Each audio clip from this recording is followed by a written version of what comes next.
Halo guys, ketemu lagi dengan gua Iqfar dari iLinks Indonesia.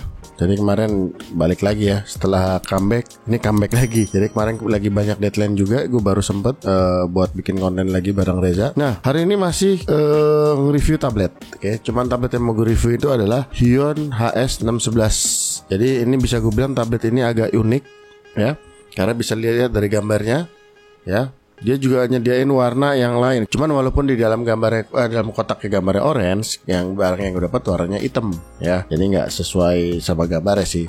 Cuman tetap masih unik karena seperti di video yang sebelumnya ketika unboxing, dia unik karena ada tombol-tombol tambahannya lagi yang nggak biasa. Ya kalau biasanya tablet itu hanya express key segala atau scroll segala macam. Nah kali ini tombolnya adalah untuk multimedia ya, untuk multimedia. Ada play segala macam. Nanti kita coba satu-satu. Oke. Waktu di unboxing udah kita lihat ya isi kotaknya apa aja. Jadi itu nggak gue bahas lagi. Jadi gue langsung aja mau bahas langsung ke artis utamanya, yaitu pen dan papannya sendiri. Jadi pertama gue akan mulai dengan pennya dulu sendiri. Pennya jujur aja nih bobotnya ringan banget karena totally plastik semua, dan dia tapi bukan plastik padat. Cuman entah kenapa kalau gue dulu pernah pakai Wacom Intuos. Nah pennya tuh gue berasa agak mirip-mirip Wacom Intuos. Nah jadi walaupun dia mengecil ke belakang, dia gripnya ada grip karetnya di sini ya. Kemudian membesar di ujung. Seperti yang sudah gue bilang, membesar di ujung ini sebenarnya menguntungkan juga nih sebenarnya. Jadi jari ada tahanannya di bagian jenongnya ini, gitu loh ya. Kemudian buat dipegang tuh juga nyaman. Walaupun gue ngerasa ini agak keentengan sebenarnya ya agak keentengan. Tapi untuk di gripnya gue ngerasa ini nyaman. Buat lari ke tombolnya juga paling tombol atas saja. Ini juga tapi kan jarang dipakai ya. Yang penting tombol yang bawah ini masih terjangkau jari, nggak terlalu jauh ya. Kalau ini kita bisa setel klik kanan biasanya. Gue tombol bawah tuh pakai klik kanan biasanya. Klik kanan itu kan bisa ngeluarin hidden menu. Kalau misalnya di Photoshop buat fader itu bisa pixelnya berapa segala macam. Atas ini klik kiri kan. Klik kiri kan sebenarnya kita nggak butuh-butuh amat, karena begitu nyentuh si ujung tablet ini ketemu papan itu udah klik sebenarnya. Itu udah klik kiri sebenarnya. Nah, jadi itu pennya. Kemudian ininya juga empuk ya. Nanti kita tes ya, narik-narik garis. Tapi overall dari pulpennya nggak kelihatan murahan, walaupun ini jujur aja ini enteng banget. Dan ini baterai free ya. Dia nggak pakai baterai, nggak ada klik-klikan kayak kemarin ya. Tuh nggak bisa diputar juga. Jadi ini sudah tidak pakai baterai ya. Cuman memang dari segi material ini plastiknya memang gue berasa agak plastik murah sebenarnya, tapi terbayarlah, termaafkan sama desainnya yang cukup ergonomis sih gue bilang ya. Dipegangnya juga nyaman segala macam. Oh ya, dia juga nyediain tempatnya ya. Jadi ada tempatnya, mana aja tempatnya aja. Jadi kalau naruh tuh nggak perlu geletak-geletak. Nah dia juga udah ada ini ya sebenarnya sih. Udah ada cantolan pulpen. Mungkin kalau dibawa tetap masih bisa di sini. Cuman kalau cuman di rumah aja kan kayaknya ngapain juga diselip-selipin. Tuh tinggal taruh begini aja ya. Nah di dalam sini seperti yang video lalunya ada cadangan nipnya. Oke. Nah nip removernya ada di sini. Jadi nggak cepitan itu udah nggak ada. Ya tinggal gini tarik tuh lepas ya nipnya. Nah jadi nggak usah khawatir nip removernya hilang. Masangnya tinggal lihat. Reja nih. Masangnya tinggal diincus. Tuh udah selesai. Dia ngunci ya. Enak ya. Ini juga bisa naruhnya begini ya. Kayak naruh sumpit nih. Orang Jepang. Tuh di karetan ternyata. Tuh naruh. Ini juga bisa. Ya kali. Tapi harusnya bisa ya. Ini soalnya ada jenongnya di sini tuh. Ya, harusnya bisa. Tapi mungkin asiknya gini. Tuh. Jadi gak usah khawatir pulpennya kececer, taruh di samping meja, udah begini ya, gak khawatir jatuh. Nah sekarang kita lanjut ke bintang tamunya ya, tampilan bintang tamunya. Ini dia bintang tamunya ya, dia ada 10 express key. Kalau express key kayak kita gak usah bahas lah ya. Express key itu sama, bisa diatur kok. Kalian mau dia settingan jadi Ctrl Z, Ctrl A, Ctrl S atau nge-save gitu misalnya. Kita taruh Ctrl S, jadi gak usah Ctrl S lagi di keyboard, tinggal cetek gini udah ke save ya. Jadi ini bisa sesuai kemauan kalian. Misalnya Ctrl T bisa buat gedein kecilin gambar. Kalau di Photoshop tinggal di sini pencet di setting, nanti Ctrl T cetek ya, segampang itu. Nah tapi ini yang unik ya dari HS611 ini nih sebenarnya yang mau gue coba nih. Penasaran gue ya. Ini ada tombol play dan ini kayaknya sentuh nih. Ini karena nggak bisa diklik, nggak ada klik-klikan apa-apa tuh. Kayaknya sentuh. Ini gue penasaran pengen nyoba. Di belakangnya sih nggak ada apa-apa sih, papan biasa aja, karetnya bulat rata ya, bukan bulat nonjol. Nah, antep lah. Ya ini juga antep karena meja plastik ini juga ada seratnya ya, tapi itu Nggak bergeser, malah meja yang bergeser. Tuh. Oke, langsung kita coba ke laptop. Oke, sekarang kita coba lihat dulu menu. Oh, gede banget ya tabletnya. Artinya agak sedikit ya. Oke, kita coba lihat menunya dia ada apa aja. Nah, dia tampilannya ya ada express key. Nah, kan Ctrl S, B, J, besarin, kecilin ya. Ini sama aja lah. Ya, ini bisa diatur sendiri ya. Tinggal klik aja. Nah, ini mau apa nih? Keystroke-nya nih. Keystroke itu adalah shortcut keyboard versi keyboard kalian. Dimasukin ke dalam sini jadilah express key. Jadi nggak usah double-double mencet Ctrl atau S ya. Yang lain bisa di ini. Oke, fungsinya juga bisa bentuk mouse key, switch, run program segala macam, sistem application, multimedia bisa ya. Oke, nih sistem application dia bisa power off, oke, lock screen segala macam, start menu. Oke, bisa multimedia juga. Oh, bisa buat multimedia juga ini ternyata. Ya. Previous song, next song, play, pause, bla bla bla bisa. Oke, lalu yang atas. Nah, tapi yang atas nggak bisa diotak-atik nih. Oh, cuman ini doang nih. Yang garis ini adalah zoom in, zoom out. Ya, tinggal tarik gini doang. Tapi yang kanan tidak bisa di setting, ya. Karena memang dari icon-iconnya aja udah gambarnya adalah ada mute, volume up, volume down, next, ya, play, pause, next. Yang tadi berarti previous. Sorry, yang ini berarti previous, bukan next. Ini next. Nah, ini dua ini yang gua nggak tahu nih. Ini ada buat kayaknya buat Windows, tampilan Windowsnya kayaknya. Oke. Enable touch, enable press key nggak usah kita otak-atik. Oke, working area standar ya. Dia memetakan seluruh layar monitor ya. Kemudian digital pen ya, standar juga. Pen klik kiri segala macam, Windows X. Kayaknya nggak usah kita otak-atik. Kita close sekarang. Sekarang kita masuk ke Photoshop. Nah, ini dia Photoshop ini. Oke, kita coba nih sekarang ya. Sekarang gue coba, tadi udah coba tipis-tipis, sekarang coba beneran kita layer baru. Nah, tips aja ya, sebenarnya enakan kalau tablet lebar kayak begini, posisinya nggak di kanan kayak begini, tapi di depan. Nah, cuman karena gue ada ini nih, ada mic nih, jadi gue harus nganan dikit nih. Jadi agak susah nih, oke? Nah, sekarang coba gue tarik brush.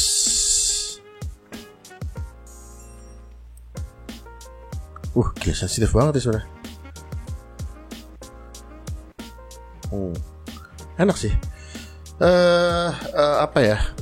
Sensitifnya empuk. Tuh. Ya. Gue tekan tipis-tipis. Jadi dia entah kenapa. Nah, sebentar, kopi gue datang.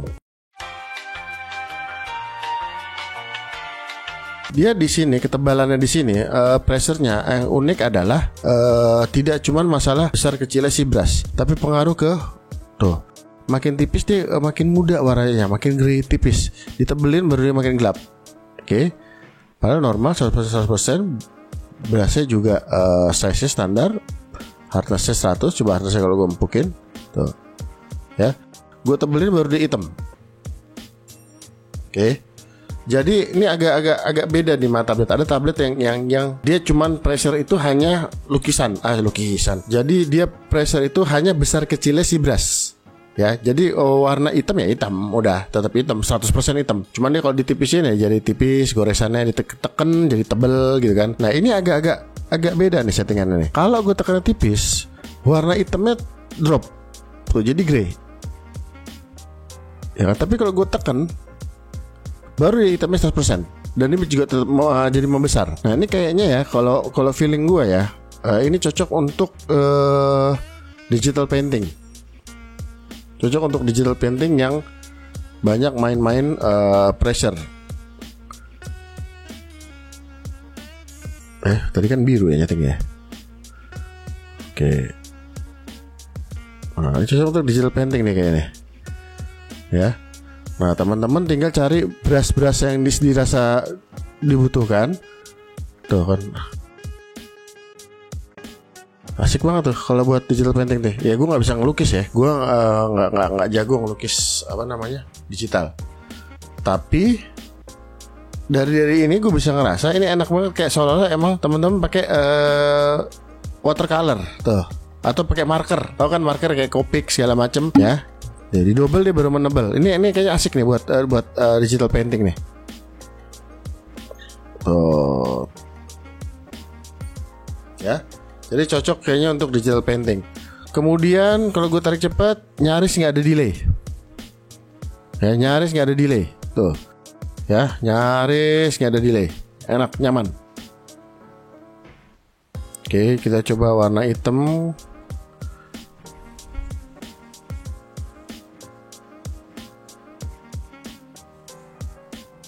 Tuh, tuh nyaris nggak ada delay ya. Enak buat tanda tangan aja jadi banget itu. Terus ya, jadi pressure-nya asik ya. Kemudian bisa ngefek juga sama warna ya. Jadi ini feeling gue cocok untuk digital painting. Sekarang kita coba pakai pen tool. Apakah ada masalah saat pen tool? Nah, cuman ada delaynya sedikit nih di pen tool nih. Tuh, tek tek tek, tuh, tek tek.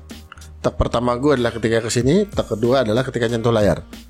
Tek, tek, tek. Seperti sekarang kita ada delaynya, ya. Kenapa ya kita berkali-kali nemuin delay ya ini ya? Apa konflik sama ini lain? Nggak ada kan? Ya, hari ini laptop ini hanya diinstal Huion doang. Tuh. Kenapa di Photoshop ada delay di pen tool nih? Tuh, ya. Tapi harusnya bagi kalian yang memang buat butuhannya untuk digital painting, harusnya sih nggak terlalu ngefek ya pen tool delay kayak begini, ya. Nggak terlalu, karena kan nggak banyak butuh buat ngepet foto, remove background segala macam. Tapi jujurnya untuk berasa ini enak banget. Harusnya untuk kalian yang suka digital painting, ya, itu enak banget nih. Tuh. Nah, sekarang kita coba di Illustrator. Nah, sekarang gue coba brush di Illustrator. Setahu gue memang brush di Illustrator tuh nggak ada pressure-nya, karena dia lebih ke buat bikin bentuk. Nah, karena dia juga ada auto smooth-nya. Jadi kalau geradakan gitu garis lu, otomatis ada AI-nya yang bikin dia lurus. Tuh, ini gue bikin agak geradakan ya, ntar lurus sendiri. Lebih smooth kan tuh. Cerot. Nah, ini juga nggak ada delaynya ya, aman semua.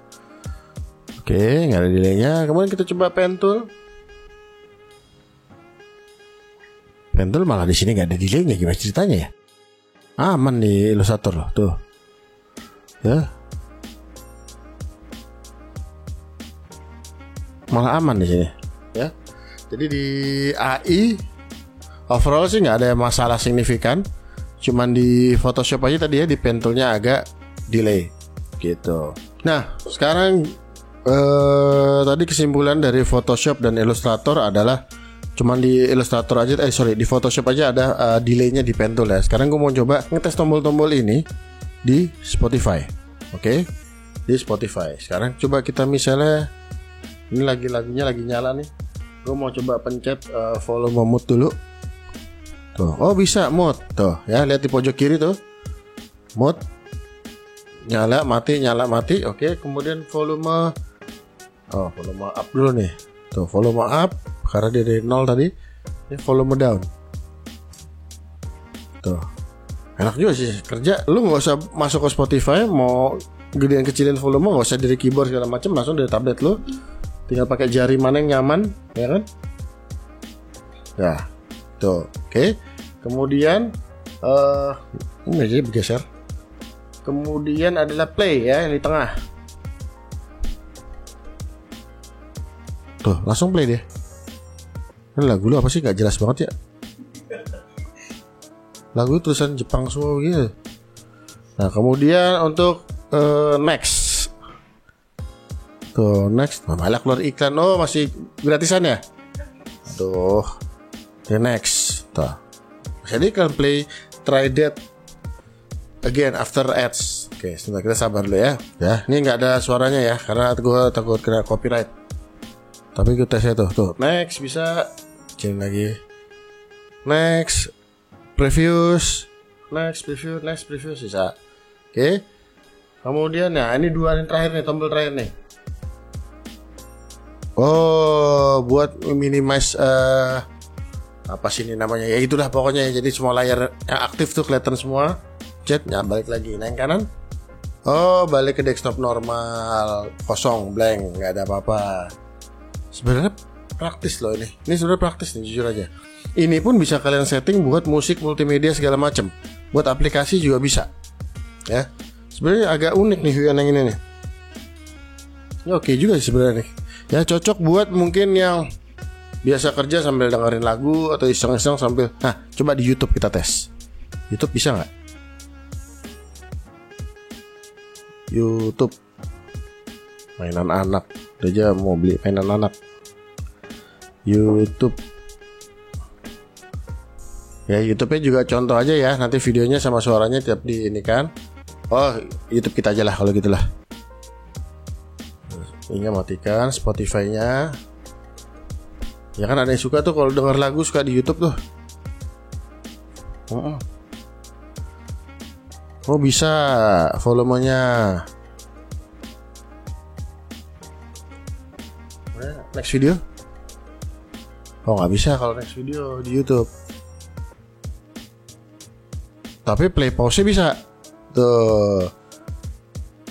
Next video nggak bisa dia, ya. Tapi play pause bisa. Jadi kalau mau ini langsung pause bisa. Ya dalam kondisi nggak aktif pun misalnya, ini video kita nyalakan, kita balik ke Photoshop, kita pause. Oh bisa guys, ya.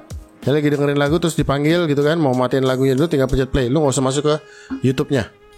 Dengan catatan itu Windows 10 ya. Gue nggak tahu kalau 7 dan kawan-kawannya. Karena Windows 10 itu baca volumenya adalah yang aplikasinya lagi aktif menghasilkan suara. Kalau YouTube ya YouTube, kalau Spotify ya kan ya, begitu kan? Ya kan, dikecilin gedein ya aplikasinya aktif. Oke? Kita kembali ke luar. Jadi itu kesimpulannya, gue bisa bilang ini Huion HS611 ini adalah tablet yang unik sebenarnya, Ya kenapa gue bilang unik? Satu, dia punya tombol yang bisa di set dan tampilan yang memang bisa buat multimedia. Ya ada play ya, segala macam, volume up, volume down, previous, next segala macam. Kemudian dia juga bisa di set untuk aplikasinya segala macam ya ini ya. Gue belum pernah nemuin di tablet yang lain. Tapi untuk goresannya sendiri gue bisa bilang ini empuk, nyaman, dan uniknya tadi gue bilang dia pressure itu nggak cuman ke gede kecilnya si brush, tapi ke kayak cat air lah. Kalau tekan jadi gelap, kalau tipisnya jadi abu-abu muda gitu. Jadi pressure si brushnya sendiri bukan besar kecilnya doang, tapi intensitasnya yang jadi berpengaruh sama pressure-nya tadi. Sisanya kalau minusnya apa ya? Misalnya kabelnya jelek ya. Memang kabelnya kokoh, cuman terlalu kaku nih, nggak ganggu. Kenapa nggak ngasih kayak mouse gaming itu loh, kabelnya tuh yang lemes-lemes itu lebih enak kan, lebih di berbagai macam kondisi bisa. Kemudian minusnya lagi apa ya? Gue bilang nggak ada minusnya lah. Kalau untuk pemakaian normal aja sih oke aja ini ya di Photoshop. Tapi minusnya tadi itu doang, pen tool agak delay. Sampai sekarang gue belum ketemu kenapa pen tool di gue bisa delay. Ya di laptop itu bisa delay. Harusnya kalau nggak ada konflik apa-apa dengan software lain itu nggak bakal terjadi sih, gitu ya. Oke, jadi itu aja kesimpulannya dari Huion HS611 ya. Ya kalau ada pertanyaan silahkan komen di kolom komentar ya. Nanti gue akan berusaha jawab. Reja juga bantu jawab juga. Sampai ketemu lagi di episode berikutnya dan goodbye.